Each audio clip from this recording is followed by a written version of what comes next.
দেখা হয়েছিল কোনো এক শ্রাবণ মাসে বছর 20 পরে। কবি মন কখনো অতীত চারণায় ফিরে যায় অতীতের ফেলে আসা দিনগুলোতে, কখনো বা মনের দুয়ারে ভেসে ওঠে ফেলে আসা সমস্ত দিনগুলো, যেখানে কবি কলমে সৃষ্টি হয় অনন্য সব কবিতারা, ধরা দেয় কবিতার ভাষায় সমস্ত শব্দগুলো। প্রিয় দর্শক শ্রোতা, আপনাদের সকলকে বিটিভি ত্রিপুরার পর্দায় আরো একবার স্বাগত ও শুভেচ্ছা জানাই। আমি সীমা। আজকে আমাদের স্টুডিওতে আমন্ত্রিত অতিথি রয়েছেন রাজ্যের বিশিষ্ট কবি সুচিত্রা দাস। নমস্কার দিদি, তোমাকে স্বাগত জানাই আমাদের স্টুডিওতে। তুমি আমাদের আজকে এই অনুষ্ঠানে, কবি ও কবিতা অনুষ্ঠানে তুমি আমন্ত্রিত অতিথি। আমাদের ভীষণ ভালো লাগছে তোমাকে পেয়ে। তা কেমন আছো বলো? খুবই ভালো আছি। সত্যি কথা বলতে এখানে ডাক পেয়ে দ্বিতীয়বার ডাক পেয়েছি, আমারও ভীষণ ভালো লাগছে। এই ভালো লাগাটা এই কারণে যে আমাদের ত্রিপুরা রাজ্য ছোট্ট একটা রাজ্য, তার মধ্যেও এই বিটিভির কর্ণধার এরকম একটা দুঃসাহসিক কাজ করে চলেছেন, তার জন্য আমরা ভীষণ প্রাউডফুল মানে অনুভব করি যে তার আগামী দিনগুলো আরো সে এগিয়ে যাক, সেই জন্য আমরা খুবই আপ্লুত, গর্বিত। একদমই, আমরাও গর্বিত। আচ্ছা, আমরা জানতে চাইবো, এটা আসলে আমরা বিভিন্ন কবিদের কাছ থেকে শুরুতেই জানতে চাই যে তোমার ছোটবেলাটা কোথায় কেটেছে। সত্যি কথা বলতে ছোটবেলাটা তো সব মেয়েদেরই বাপের বাড়িতেই কাটে, তবু বলছি আমার জন্মস্থান রানীর বাজার, ত্রিপুরা রাজ্যের ক্ষুদ্র একটা জায়গা রানীর বাজার। সেখানেই আমার জন্ম, সেখানেই আমার ছেলেবেলা কেটেছে। সেখানকারই স্কুলে আমি পড়াশোনা করেছি, দীর্ঘটা দিন ওখানেই কেটেছে। ওইটাই। আচ্ছা, তা লেখালেখিটা কবে থেকে শুরু করেছো?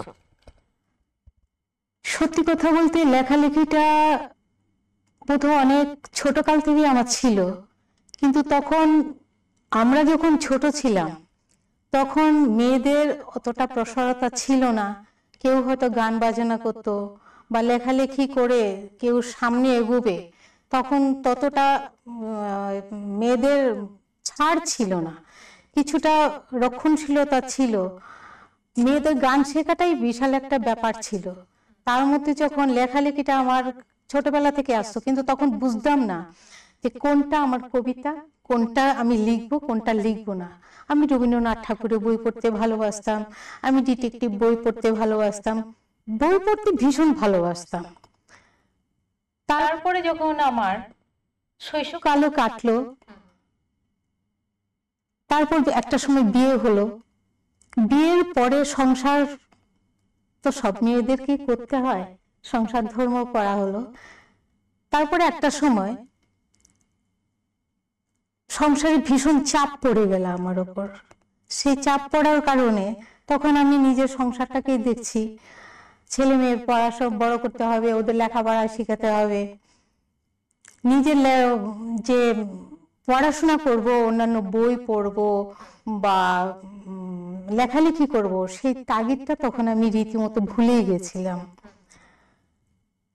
তারপরে যখন ছেলে মেয়ে বড় হয়ে গেছে, মেয়ে বিয়ে দিলাম, তারপর দেখলাম যে আমার হাতে অফুরন্ত সময়। সেই সময়টাতে হঠাৎ করে আমার হাতে কলমটা উঠেছে। সেই কলমটা ওঠারও একটা গল্প আছে, আজকে যদি সময় হয় সেই গল্পটা আমি বলবো। নিশ্চয়ই শুনবো আমরা, কিন্তু তার আগে একটা কবিতা শুনি। অবশ্যই। দর্শক শ্রোতারা, আপনাদের নিশ্চয়ই ভালো লাগছে।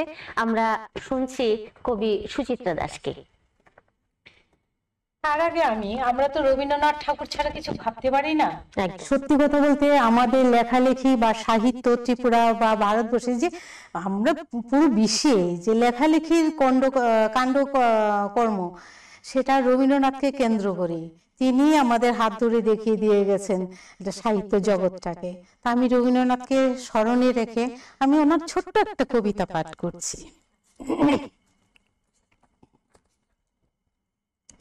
অন্তর মম বিকশিত করো, অন্তরতর হে, নির্মল করো, উজ্জ্বল করো, সুন্দর করো হে, জাগ্রত করো, উদ্যত করো, নির্ভয় করো হে। মঙ্গল করো, নিরলস নিঃসংশয় করো হে। যুক্ত করো হে সবার অঙ্গে, মুক্ত করো হে বন্ধ। সঞ্চার করো সকল কর্মে, শান্ত তোমার ছন্দ। চরণ পদ্মে মম চিত্ত, নিস্পন্দিত করো হে। নন্দিত করো, নন্দিত করো, নন্দিত করো হে। এটা দিয়ে আমি কবিগুরুকে আমি আমার শ্রদ্ধা জানালাম। আসলে রবীন্দ্রনাথকে ছাড়া আমরা ভাবতে পারি না। আমরা যতটাই আধুনিক হই বা যতটাই আধুনিকভাবে আমরা সাহিত্য চর্চা করতে চেষ্টা করি, কিন্তু রবীন্দ্রনাথ ছাড়া আমাদের চলে না। সুখে দুঃখে প্রতিটা পদক্ষেপে আমি মনে করি রবীন্দ্রনাথ আমাদের পাশে থাকেন। আমরা রবি ঠাকুরকে যেরকম স্মরণ করি, আমরা কাজী নজরুলকেও সেইভাবে স্মরণ করি। হ্যাঁ, কাজী নজরুল ইসলাম ও রবি ঠাকুরকে গুরুদেব বলতেন। তো আসলে এনাদের যে সাহিত্য পদচারণা ছিল, সেখান থেকে বেরোনো খুব কষ্ট, বেরোনো সম্ভবই না। যাই হোক, আমাদের কথা চলতে থাকবে। আমরা একটা রবি ঠাকুরের প্রতি শ্রদ্ধার্ঘ্য শুনলাম, কিন্তু এখন আমরা তোমার একটা কবিতা শুনবো। ঠিক আছে, আমরা কবিতার ফাঁকে ফাঁকে কথা বলবো। দর্শক বন্ধুরা, আপনারা নিশ্চয়ই সঙ্গে থাকবেন। যেহেতু আমি প্রথম লেখা শুরু করলো, তারপরে দীর্ঘ অনেকটা কাল আমার কেটে গেছে, সেটাকে কেন্দ্র করে আমি একটা কবিতা লিখেছি, বছর কুড়ি পরে। সেই লেখার কালটা হয়তো বছর কুড়ি না, আরো অনেকটাই পেরিয়ে গেছে, তবু বছর কুড়ি পরে আমি বলছি। তোমাকে নিয়ে লিখতে বসি রোজ, দেখা হয়েছিল কোন শ্রাবণ মাসে, বছর কুড়ি পরে।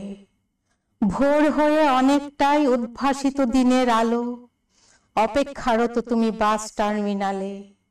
এশিয়ারই কোনো সীমান্তে, যেখানে কাতারে কাতারে সমুদ্র ঢেউ ছুঁয়ে গেছে আমাদের পা। সন্ধ্যা শেষে অসংখ্য নক্ষত্র দেখেছিলাম সেদিন, কিন্তু তুমি আবিষ্কার করলে গাঙচিল। একটিল ফাঁক ছিল না জীবন জয় করার উপহারে। সারাদিন শাড়ির আঁচলে খেলেছে সমুদ্র সুন্দরী, আমি ছোট্ট বালিকার মতো হামাগুড়ি কেটেছি। বালুকা বেলা স্বাগত জানালো লাল কাঁকড়ার দোলে, বছর কুড়ি পরে সাথী তারা কোল ঘেঁষে সাই সাই করে নেমে এসেছিল ভালোবাসা।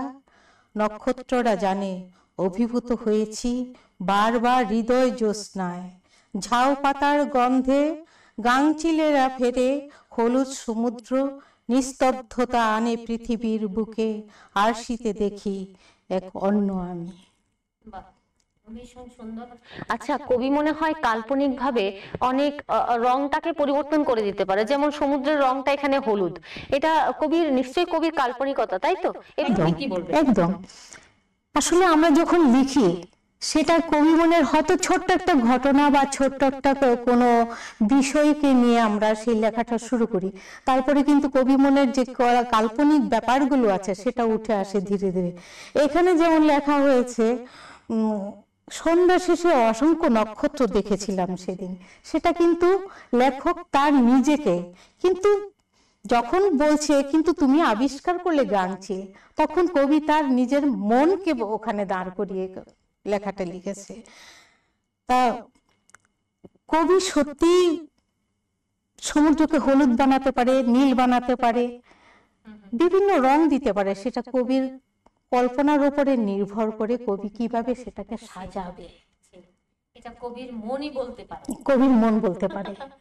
হ্যাঁ, কিন্তু তার আগে যদি আমি ভেবে নিই যে আমি ওইভাবে লিখবো, কখনো কিছুতেই হবে না। হয়তো দেখা গেল আমি লিখতে গেছি 4 লাইন, লেখার পরে আমার সম্পূর্ণ লেখার প্লটটা পাল্টে গেছে, সেটা অন্য কোন দিকে টার্ন করছে আমি নিজেও বুঝতে পারছি না।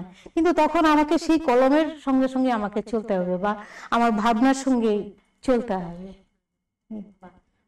এই জন্যই হয়তো কবি মন কখনো কল্পনায়, কখনো বাস্তবতার নিরিখেই ওনারা চলতে থাকেন, কবি মন চলতে থাকে। সুন্দর একটা কবিতা শুনেছি, শেষ দ্বিপ্রহরের ডাকে চৌকাঠ ডিঙিয়েছি। তোমার এই কবিতার একটা লাইন আমি নিয়েছি, শেষ দ্বিপ্রহরের ডাকে চৌকাঠ ডিঙিয়েছি। এই প্রসঙ্গে তুমি কি বলবে? এই যে চৌকাঠ ডিঙানোর যে ব্যাপারটা, সেটা নিশ্চয়ই নারীদের কোনো একটা প্রসঙ্গ হতে পারে, আমি যদি ভুল না করি। এই প্রসঙ্গে আমাদের একটুখানি বলো। শেষ দ্বীপ প্রহরের ডাকে চৌকাঠ ডিঙিয়েছে, সেখানে একজন নারী শেষ দ্বীপ প্রহর বলতে তার যে বয়সের একটা সীমারেখা আছে, আমরা তো আমাদের প্রত্যেকেরই একটা বয়সের সীমারেখা আছে। আমরা প্রথম শৈশব থেকে কৈশোরী থেকে আমরা যৌবনবতী হই, তারপরে আমরা প্রৌঢ়ত্বের দিকে এগোই। সেই শেষ বেলা সেই প্রৌঢ়ত্বকেই এখানে বলা হয়েছে যে শেষ দ্বীপ প্রহরের ডাকে চৌকাঠ ডিঙিয়েছি। চৌকাঠ ডিঙানো মানে তার যে রক্ষণশীলতা ছিল, সেটাকে ডিঙিয়ে সে তার নিজের মনের যে ভাব আছে, তার নিজের যে চাওয়া পাওয়া গুলো আছে, সেগুলোকে সে যতটা প্রস্ফুটিত করার মানে ইচ্ছে জেগেছিল, সেখানে হয়তোবা সে কিছুটা করতে পেরেছে। সেই যে একটা রক্ষণশীলতা মানে ব্যারিকেড ছিল, সেটাকে ডিঙিয়ে যখন গেছে, ওখানে ওইটাকে চৌকাঠ বলা হয়েছে। আসলে সব ক্ষেত্রে সব নারীরা সেটা পেরোতে পারে না। তো আমার মনে হয় তোমার কলমে সেটা নিশ্চয়ই কবিও সেই চৌকাঠ পেরিয়েছিল এবং সেটা অনুভব করেছিল, আর সেটাই কবিতার আকারে তুমি প্রকাশ করেছো। অবশ্যই। তো কবিতাটাকে আমরা একটু শুনতে পারি? অবশ্যই। ঠিক আছে। আসলে এই কবিতাটা লেখা হয়েছে আমার দ্বিতীয় কাব্যগ্রন্থ সেই মেয়েটি বইয়ে। নারী কথা। শেষ দ্বীপ প্রহরের ডাকে চৌকাঠ ডিঙিয়েছি, সিঁদুরের কিছুটা পড়েছিল নাকে, আবদ্ধ ভূমিতে বদ্ধ সে আমার যন্ত্রণা, বাঁচার চিৎকারে দিগন্ত এফোর ওফোর, ঠেলে দিলে অনিশ্চয়তার পথে, গোধূলি রাত নামা রাত ফুঁপিয়ে কেঁদেছি কত, অভুক্ত শাবক ছানার দল ভাত নাই ঘরে, শুকনো মুড়ি কটা পেট ভরে খেয়ে নে, প্রকৃতি দানের জল উপসী পেট ভরেছিল সেদিন, অনাত্মীয় হয়েছে আত্মীয়, মুখ ফিরিয়েছে আপনজন, সে আমার যন্ত্রণা, অহর্নিশ মাতার ঘাম পায়ে ফেলা জীবন, শূন্যতার খরা চলে মরিচিকার মতন, বিকালের মরা রোদ মাখি মুখে, যুদ্ধের খেয়াতরি বিজয় কেতন ওড়ালো অবশেষে। অসাধারণ। এই নারী যে অবশেষে বিজয় কেতন ওড়াতে পেরেছে, সেটাও কম কিসে না। তো আমাদের কবি কিভাবে বিজয় কেতন ওড়াতে পেরেছেন সেটা আমরা একটু পরে শুনবো, কথায় আসবো। আমরা নিয়ে নিচ্ছি ছোট্ট একটা বিরতির পর আবারও ফিরে আসছি এবং আমরা স্বরচিত কবিতা শুনবো এবং কথাও শুনবো কবি কণ্ঠে। আপনারা সঙ্গে থাকুন, ফিরে আসছি এক্ষুনি।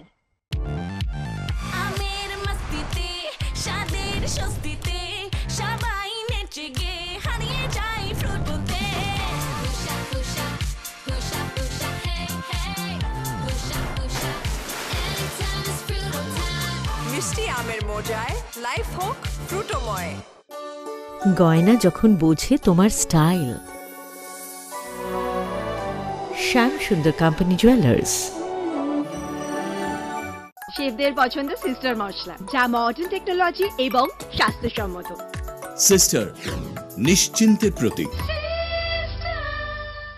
ফিরে এলাম আমরা ছোট্ট একটা বিরতির পর। চলুন দর্শকরা, আমরা আবারও কথা এবং কবিতায় চলে যাই। দিভাই, তোমার কাছে জানতে চেয়েছিলাম, আমরা ব্রেকের আগে আমরা জানতে চেয়েছিলাম যে কবি মন এই যে চৌকাঠ পার হওয়াটা, সেটা কবি হিসেবে তুমি কিভাবে এই চৌকাঠ পার করেছো, সেই গল্পটা আমরা একটুখানি জানতে চাই। সত্যি কথা বলতে কবিরও তো মানুষ, কবি হিসেবে সেই চৌকাঠ পেরোনোটা ভীষণ একটা চ্যালেঞ্জের ব্যাপার। বিশেষ করে মেয়েদের, যারা আমরা মেয়েদের ওপর সংসারের চাপ থাকে, তারপরে যখন ওই মানে কনজারভেটিভ একটা রেস্ট্রিকশন থাকে, সেটা পেরোনোটা যে কত বড় দুঃসাহসের, সেটা বলে বোঝানো যাবে না। তবু যদি মনের অদম্য ইচ্ছে থাকে, তাহলে সেই দুঃসাধ্য কাজটা বোধহয় খুব সহজেই করা যায়। সেই অদম্য মনের ইচ্ছে রেখেই কিন্তু এই নারী কথা তৈরি হয়েছে। এখানে যেটা বলা আছে যে শেষ দ্বীপ প্রহরে ডাকে চৌকাঠ ডিঙিয়েছি, সেটা এখানে সেই নারী সেই চৌকাঠটা ডিঙুতে নিজের মন থেকে একটা সাড়া পেয়েছিল। সে বাধ্য হয়েছিল সেই চৌকাটটাকে ডিঙোতে। সিঁদুরে কিছুটা পড়েছিল নাকে, সেটা তার বিবাহিত জীবনে। সিঁদুর পড়লে তখন তার নাকে সিঁদুর টিপ পড়ুক বা সিঁথিতে সিঁদুর পড়ুক, তার নাকে কিছুটা পড়ে। সেখানে কখনো ভালোবাসা থাকে, কখনো বা তার পায়ের মধ্যে শৃঙ্খল থাকে, শিকলের যে বেড়িটা থাকে সেই বেড়িটা কিন্তু থাকে। এটা প্রত্যেক মেয়েদেরই থাকে, কম আর বেশি। তো সেখানে আমাদের কবিদের মধ্যে রবীন্দ্রনাথ ঠাকুর হয়তো জমিদারি ছিলেন, কিন্তু ওনার কিন্তু সংসারে কোনো ভাবনা ছিল না। কিন্তু আমরা তো আর সেই জায়গায় যেতে পারিনি। আমাদের মাঝখানে আমাদের সংসারের ভাবনা থাকে, ছেলে মেয়ে বড় করার ভাবনা থাকে। সেখান থেকে বেরিয়ে কেউ যদি, আশাপূর্ণা দেবীও সেরকম ভাবে লিখেছিলেন, উনি রাত্রিবেলা ওনার বর খবরের কাগজ এনে দিত, তারপর উনি পড়তেন। আমাদেরও সেখান থেকে বেরিয়ে আসাটা ভীষণ একটা চ্যালেঞ্জের ব্যাপার। এখানে সেই নারী কথাই বলা হয়েছে, এখানে তার অভাব অনটনটাকেও রাখা হয়েছে। প্রত্যেকটা মানুষের একটা সময় তার থাকে যে সে প্রচুর একটা অভাবের মধ্য দিয়ে যায়, আর সেখান থেকে বেরিয়ে এসে সে যখন কিছু করতে যায় তখন তার কাছে সেটা বিশাল একটা চ্যালেঞ্জের ব্যাপার হয়ে যায়। সেখানে বেরোতে পেরেছো? এটা বলতে গেলে অনেকগুলো কথা বলতে হয়, আমার ব্যক্তিগত কথা চলে আসে। মানে ছোট্ট করে বলে দাও যে হ্যাঁ, সেই আমি হয়তো অনেকটাই পেরেছি, আবার কিছুটা হয়তো পারিনি। তো একটা মানুষ তো সবটাই পায় না, 16 আনা পায় না। তো যেটুকু আমি পেয়েছি সেটুকু আমার কাছে মনে হয় আমি অনেকটাই পেরেছি। তুমি এই যে পার হওয়াটা, যতটুকুই তুমি পার হয়ে এসছো বা চেষ্টা করেছো, সেখানে তোমার তৃপ্ততা রয়েছে তো? অসম্ভব তৃপ্ততা রয়েছে, সেটাই হচ্ছে বড় কথা, সেটা আমার মেডিসিন, সেটাই হচ্ছে আসল কথা। হ্যাঁ, যে তুমি যতটুকুই পেরোতে পেরেছো মানে ডিঙোতে পেরেছো, সরি, তুমি যতটুকুই চৌকাঠ ডিঙোতে পেরেছো, সেটা যদি তোমার মনে তৃপ্ততা দান করে, সেটাই বড় কথা। আমার মনে অসম্ভব তৃপ্ততা এসছে, যাকে দিয়ে আমি নিজেকে চিনতে পেরেছি যে আমার ভেতরেও এটা ছিল। আমি জানতামই না কখনো যে আমি কোনোদিন কলম ধরবো। সত্যি কথা বলতে ছোটবেলা আমার গানের প্রতি ভীষণ নেশা ছিল। আমি আমার মা বাবাকে বলেছিলাম যে আমি গান শিখবো, আমি সিঙ্গার হব। আমার এক দিদি, মানে আমার নিজের দিদি না, আমার দাদার বান্ধবী ছিল, তো উনি খুব ভালো গান গাইতেন। বা তখন লতা মঙ্গেশকরের খুব গানের খুব রমরমা ছিল। সেই ছোটবেলা থেকে যে লতা মঙ্গেশকরের গানগুলো শুনতাম বা বিভিন্ন রবীন্দ্রসঙ্গীত গুলো শুনতাম, তখন মনে হতো যে আমি গান শিখি। সেই একটা অদম্য ইচ্ছে আমার ভেতরে ছিল, কিন্তু সেটা আমি করতে পারিনি, নানা হোক কারণে হয়তো বা হয়ে ওঠেনি। কিন্তু আমি কলম ধরবো সেটা আমি কোনোদিন ভাবিনি। মানে যেটা ভাবনি সেটা হয়ে গেছে, কিন্তু যেটা ইচ্ছে ছিল সেটা আমার হয়নি। এরকম অনেক ইচ্ছে থাকে আমাদের প্রত্যেকের জীবনে, কিন্তু সকল রকমের ইচ্ছে যে পূর্ণতা পাবে এমনটা কোনো নয়। হ্যাঁ, যাই হোক, এখন আমরা একটা কবিতা শুনবো। কি শোনাচ্ছ? এবার আমি যে কবিতাটা শোনাচ্ছি এটা অবশ্য একটু ভিন্ন ধরনের। কিরকম, আমি একসময় অনুভব করলাম, আমাদের মা বাবা আমাদেরকে খুব কষ্ট সাধন করে ছেলে মেয়েদেরকে বড় করে, তারপর ছেলে মেয়েরা সে নিজেদের ইচ্ছে মতো হয় কেউ বিদেশে যায়, বা হয়তো তাদের চাকরির সুবাদে বা ব্যবসা হোক, যাই হোক, তারা তাদের নিজেদের মতো করে বাঁচার যে চাহিদা অনুভব করে, সেই কারণে তারা অন্যত্র চলে যায়, ভিন্ন একটা জায়গায় যায়। তখন কি করে মা বাবা একটা জায়গায় পড়ে থাকে, বা কখনো দেখা গেল মা একা পড়ে আছে, সেই ছেলে বিদেশ গেছে, তখন তার মনে, এখন আমাদের চিঠি লেখার বা ডাক পিয়ন, পোস্ট অফিসের এই ঝামেলাগুলো, আমাদের ঝামেলা বলবো না, এই যে বিষয়গুলো, সেগুলো আগে ছিল যখন আমরা ছোট ছিলাম। এই ক বছর আগে, 10-12 বছর আগেও ছিল, এখন আর সেগুলো নেই। কারণ ডিজিটাল যুগ, মোবাইল চলে এসছে, 5 মিনিটের মধ্যে সমস্ত কথা হয়ে যায়। কিন্তু সেই চিঠিকে কেন্দ্র করে আমি একটা কবিতা লিখেছি। তবে একটুখানি আমি বলে রাখি, চিঠি লেখার ক্ষেত্রে, মানে আমার অভিজ্ঞতা থেকে আমি বলছি, চিঠি লিখতে গিয়ে যে আবেগটা ছিল, হ্যাঁ, সেই আবেগ বোধ হয় এখন এই ডিজিটাল যুগে নেই। না, সেই আবেগ নেই, সেই প্রেম ভালোবাসা নেই, সেই মায়ের যে একটা আকুতি বা সন্তানের মার জন্য বা তার পরিবারের জন্য যে আকুতি, সেই আকুতিটা নিয়ে এই ডিজিটাল যুগের সেই আকুতিটা সম্পূর্ণ গিলে খেয়েছে, এটা আমরা নির্ভয়ে বলতে পারি।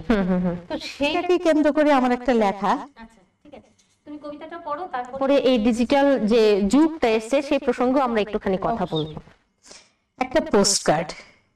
আসলে মায়ের এই লেখাটা এরকমই, যে মায়ের যে একটা সন্তানের জন্য তার কতটা মনের আকুতি, সে যে কতটা একাকিত্ব অনুভব করে, আর সন্তান তার নিজের জীবনযাপনের জন্য সন্তানকে যে সেই জায়গাটাকে থেকে সন্তানকে মায়ের ছেড়ে দিতে হয়, সেটাও এখানে বলা আছে। সন্তানের ইচ্ছেটাকে গুরুত্ব দিতে হয়। একটা পোস্টকার্ড। পিয়ন আজকাল আর দরজায় টোকা মেরে হাঁক দেয় না, চিঠি চিঠি চিঠি। ছুটে এসে কৌতূহলে চিঠির লেখা গোগ্রাসে পড়ার অদম্য উৎসাহ না জানি কোথায় হারিয়ে গেছে। দোতলার জানালা অথবা ছাদের কার্নিশে দূরের রাস্তায় আজও চোখ পেতে থাকি ডাক হড়কড়ার অপেক্ষায়। লাল মেঠো পথের ধুলো উড়িয়ে পিঠে ডাকের বোঝা চাপিয়ে আর কেউ বলে না, মানদা দিদি তোমার চিঠি আছে। সেই কবে খোকা বিদেশ গেছে, আজও কোনো চিঠি এলো না যেখানে লেখা থাকতো, মা তুমি কেমন আছো, তোমাকে দেখতে কেমন করে। রোজ ডাকবাক্স খুঁজি খোকা, যদি ভুল করে একটা চিঠি পড়ে থাকে। 3 মহলার বাড়ি খোকা, দোতলায় আমি থাকি। তুই তো জানিস দেওয়ালে টাঙ্গানো ছোট্টবেলার ছবিটা রোজ মুছে দেই মমতার সোহাগে তোর শরীরে হাত বুলাই। আচ্ছা খোকা, এখন দেখতে কেমন হয়েছিস, মাকে কি তোর মনে পড়ে না? একা এই 3 মহলার বাড়িতে বড্ড ফাঁকা ফাঁকা লাগে। খোকা তুই ভাত খেয়েছিস, আগের মতো রাগ করিস? তোর জন্মদিনের উপহারগুলো দেরাজের তাকে রাখা আছে, সেদিন তুই নিশ্চয়ই আসবি আমার অন্তিম শয্যায়। একটা চিঠি, একটা ডাক বাক্স। আসলে কোন মা যখন তার সন্তানকে পাঠিয়ে দেয় বিদেশ, তার সন্তানের মঙ্গল কামনা করে, ভবিষ্যৎ সুন্দর কামনা করে, তখন কিন্তু মা একা পড়ে থাকে।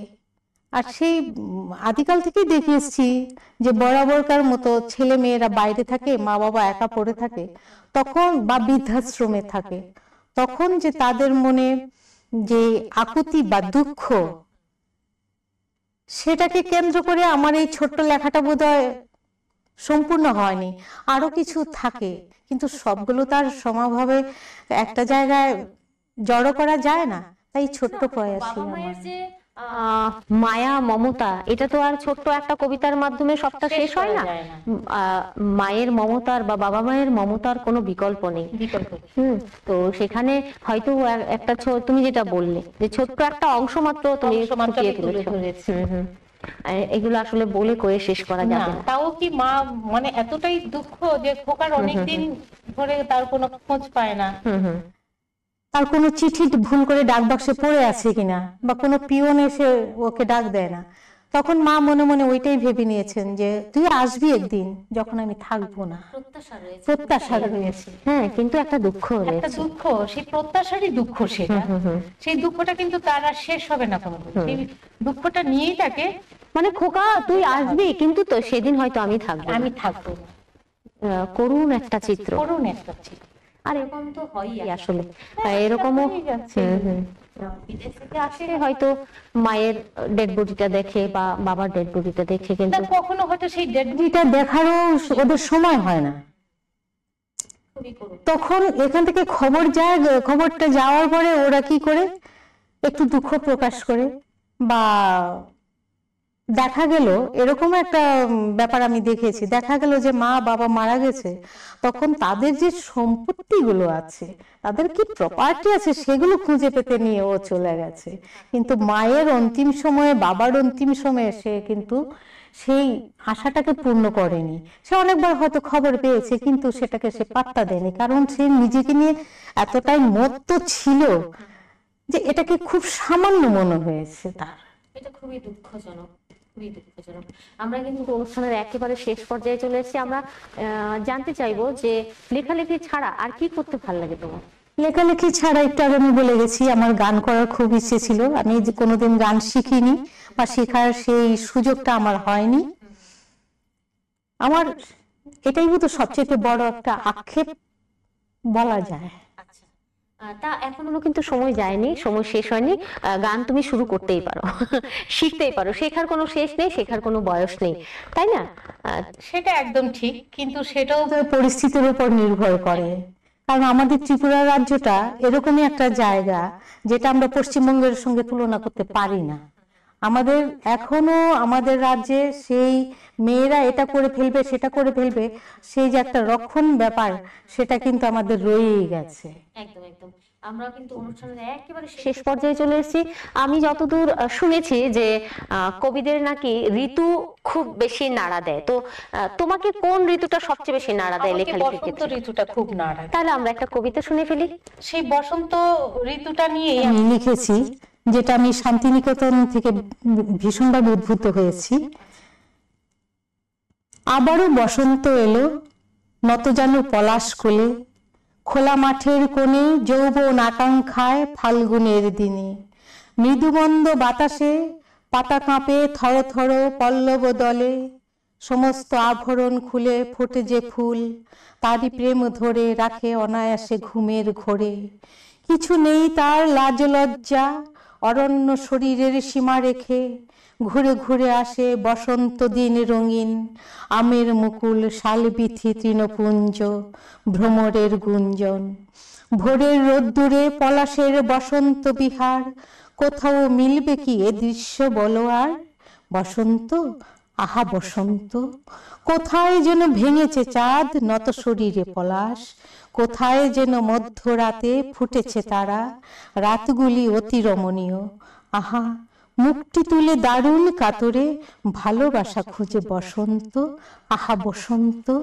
আহা, এই বসন্তের এই মাধুর্যতা আমাদেরকেও ভীষণ ভাবে আবিষ্কৃত করে তুললো। পাঠক শ্রোতা, দর্শক শ্রোতারা, আপনাদেরকেও কি এইভাবেই এই যে পরিমণ্ডলটা, সেটা কিন্তু ভীষণ ভাবে আবিষ্কৃত হয়েছে? আপনাদেরও কি আবিষ্কৃত করেছে? আমার মনে হয় করেছে। তো আপনারা এতক্ষণ ধরে আমাদের সঙ্গে ছিলেন এবং বিটিভি ত্রিপুরার পাশে রয়েছেন। আমরা শুনছিলাম আজকে আমাদের অতিথি রয়েছিলেন কবি সুচিত্রা দাস। তো দিদি, তোমাকে আবারও আমরা ভীষণভাবে কৃতজ্ঞতা জানাই এবং ধন্যবাদ জানাই যে তুমি আমাদের স্টুডিওতে এসছো আমন্ত্রিত হয়ে। আবারও কখনো না কখনো আবারও আসবে, সে প্রত্যাশাই রয়েছে। তোমার কেমন লেগেছে বলো? আমার ভীষণ ভালো লেগেছে। আমার এটা বিটিভিতে দ্বিতীয়বার আসা।